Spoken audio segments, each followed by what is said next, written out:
Hello friends, welcome to spicy food lower. இன்றைக்கி நம்மளோட சேனலில் மொறு காலிஃப்ளவர் பகோடா எப்படி செய்கிறதுன்னு பார்க்க போகிறோங்க. நம்ம கடைங்கள்லாம் சாப்பிடும்போது உதிரி உதிரியாக சூப்பராக கிறிஸ்பியாக இருக்கும் காலிஃப்ளவர் பகோடா. அதே மாதிரியே நம்ம வீட்டில் எப்படி செய்யலான்றதை இந்த வீடியோவில் பார்க்கலாம் ஃப்ரெண்ட்ஸ். வாங்க. இன்றைக்கி காலிஃப்ளவர் பகோடா செய்கிறதுக்கு ஒரு பெரிய காலிஃப்ளவர் பூ எடுத்துருக்கேங்க. இந்த பூவை பார்த்திங்கன்னா நம்ம குட்டி குட்டி பீசஸாக கட் பண்ணி எடுத்துக்க போகிறோம்.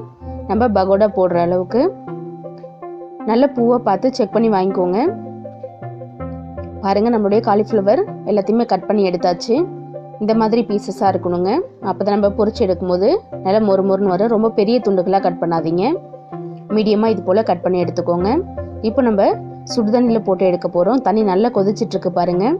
இந்த கொதிக்கிற தண்ணியில் ஒரு கைப்பிடி அளவு நம்ம கல் உப்பு சேர்த்துக்க போகிறோங்க.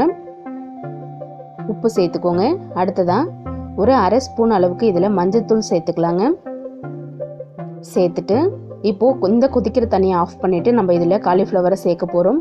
முக்கியமான டிப்ஸுங்க, காலிஃப்ளவரை சேர்த்து ரொம்ப நேரம் இதில் வச்சுருக்கக்கூடாது. காலிஃப்ளவரை முழுசாக எல்லாத்தையுமே சேர்த்துட்டு ஜஸ்ட் ஒரு 30 செகண்ட்ஸ் மட்டும் நல்லா கலந்து விட்டுட்டு உடனே நம்ம காலிஃப்ளவரை எடுத்துடணும். 5 நிமிஷம் அல்லது 10 நிமிஷம் நீங்கள் அப்படியே வச்சுருந்தீங்கன்னா வராது. காலிஃப்ளவர் எல்லாத்தையும் சேர்க்குற நேரம் தான் இதுக்கு. நம்ம கல்லுப்பு மஞ்சத்தூளும் போட்டிருக்கோம். இதில் உள்ள கிருமி எல்லாத்தையுமே அழிச்சிடுங்க. நல்லா இது போல் கலந்துக்கோங்க.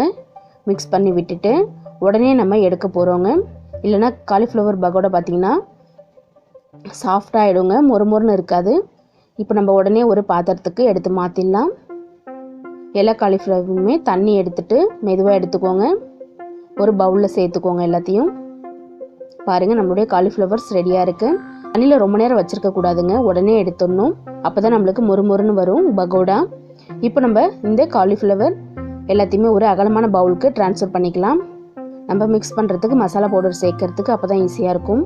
இது போல் அகலமான பாத்திரத்தில் காலிஃப்ளவர் சேர்த்துட்டு ஒரு ஸ்பூன் அளவுக்கு ரெட் சில்லி பவுடர் சேர்த்துக்கலாம். அடுத்ததான் ஒரு ஸ்பூன் அளவுக்கு இஞ்சி பூண்டு விழுது இதுவே சேர்த்துக்கலாம். கூடவே ஒரு பிஞ்ச் அளவுக்கு பெருங்காய பொடி சேர்த்துக்கலாம். அடுத்ததான் மிளகுத்தூள் ஒரு அரை ஸ்பூன் போல் எடுத்துருக்கேங்க, இதையும் சேர்த்துக்கலாம். மிளகு வந்து நல்ல ஒரு ஆன்டி ஆக்சிடென்ட்ஸாக இருக்கும். அடுத்தா உப்பு வந்து பார்த்திங்கன்னா 3/4 ஸ்பூன் அளவு சேர்த்துக்கலாம். மிளகுத்தூள் சேர்த்துட்டு கடலை மாவு 150 கிராம் அளவு சேர்த்துருக்குங்க. இது கூடவே கார்ன்ஃப்ளவர் மாவு, சோள மாவு வந்து 3 ஸ்பூன் அளவு சேர்த்துக்கலாம். கடலை மாவு ஒரு 150 கிராம். இது எல்லாத்தையுமே நம்ம நல்லா மிக்ஸ் பண்ணி விட்டுக்கலாம். தண்ணி சேர்க்காம நல்லா கலந்து விடுங்க. பாருங்கள், நல்லா மிக்ஸ் பண்ணதுக்கப்புறம் இந்த மாதிரி இருக்குது. கூடவே ரெட் ஃபுட் கலர் ஒரு 2 பிஞ்ச் அளவு சேர்த்துக்கலாங்க. ஏன்னா நம்ம கடையில் வாங்கி சாப்பிடும்போது நல்லா ரெட்டிஷாக இருக்கும். இல்லைனா நீங்கள் ஸ்கிப் பண்ணிக்கலாம். நல்லா தண்ணி எதுவுமே சேர்க்காம நல்லா இது போல் மிக்ஸ் பண்ணுங்கள். நம்ம பகோடாவுக்கு தண்ணி அதிகமாக சேர்க்கக்கூடாது. நல்லா இது போல் ட்ரையாக மிக்ஸ் பண்ணதுக்கப்புறமா ஒரு 2 ஸ்பூன் அளவுக்கு இதில் தண்ணி சேர்த்துக்கலாம். பாருங்கள், கொஞ்சமாக தெளித்து விட்டு நல்லா இது நம்ம மிக்ஸ் பண்ணிக்கலாம்.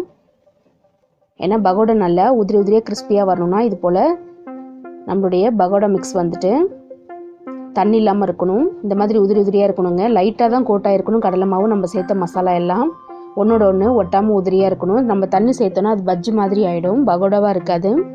இது போல் நல்லா மிக்ஸ் பண்ணி எடுத்து வச்சுக்கலாம். இப்போ நம்ம ஃப்ரை பண்ண போகிறோம். எண்ணெய் சேர்த்துட்டு நல்லா சூடானதுக்கப்புறமா ஒரே ஒரு பகோடா போட்டு பாருங்கள், நல்லா பொரியணும். எண்ணெய் கொஞ்சம் நல்லா ஹீட் ஆனதுக்கப்புறமா ஒன்று ஒன்றா மெதுவாக போடுங்க. அங்கங்கே எட்ட போட்டு விடுங்க மெதுவாக.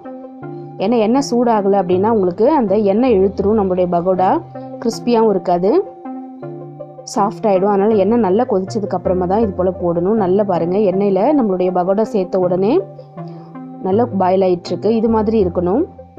லைட்டாக எண்ணெய் சூடு ஆகலை அப்படின்னா உங்களுக்கு எண்ணெய் இழுத்துட்டு சொதன்னு போயிடும். நல்லா ஒரு 2 நிமிஷம் அப்படியே ஃப்ரை பண்ண விடுங்க. இது போல் பாருங்கள், நல்லா ஒரு 2 நிமிஷம் ஆயிடுச்சு. இப்போ நம்ம மெதுவாக பரட்டி விட்டுடலாம். ஒன்று கூட ஒன்றோட ஒன்று ஒட்டலை பாருங்கள். நல்லா கிறிஸ்பியாக கலர்ஃபுல்லாக சூப்பராக இருக்குது பாருங்கள். நல்ல சூடான எண்ணெயில் தான் போட்டு எடுக்கணும். இன்னும் ஒரு நிமிஷம் அப்படியே இருக்கட்டும். நல்லா அப்போ தான் நம்மளுக்கு மொறுன்னு கிடைக்கும்.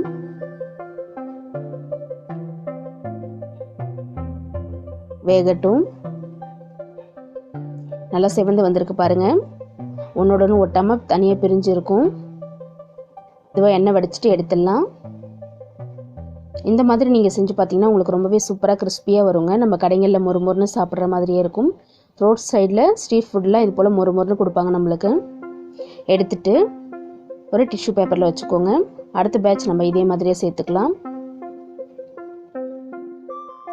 இப்போது நல்லா எண்ணெய் லைட்டாக அடுத்ததாக பார்த்திங்கன்னா உடனே போட்டுற வேணாம். ஒரு 2 நிமிஷம் எண்ணெய் லைட்டாக சூடாகட்டும். அடுத்ததாக சேருங்க செகண்ட் பேட்சும். நம்ம எண்ணெயில் பகோடா அந்த காலிஃப்ளவர் போட்ட உடனே நல்லா பாயில் ஆகணும். ரொம்ப அதிகமாகவும் சேர்த்துறாதீங்க. அதிகமாக சேர்க்கும் போது எண்ணெய் இழுக்குங்க. அதனால எண்ணெய்க்கு தகுந்த அளவு கொஞ்சம் கொஞ்சமாக சேர்த்து பொரிச்சு எடுங்க.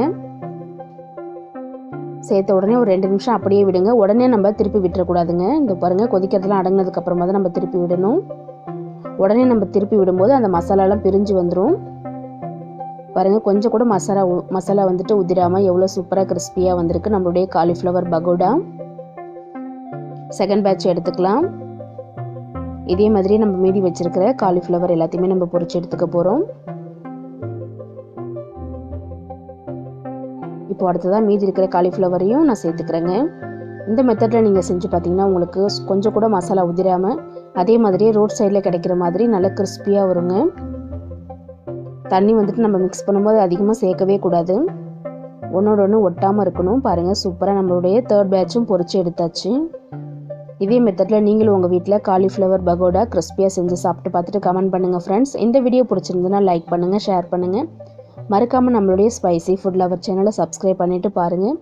அப்போ தான் நான் போடுற வீடியோஸ் எல்லாமே உங்களுக்கு நோட்டிஃபிகேஷனில் வரும். உங்களுக்கு புதுசாக ஏதேனும் ரெசிபிஸ் வேணும்னா நீங்கள் கமெண்ட்ஸில் போடுங்க. கண்டிப்பாக நான் செஞ்சு காமிக்கிறேங்க.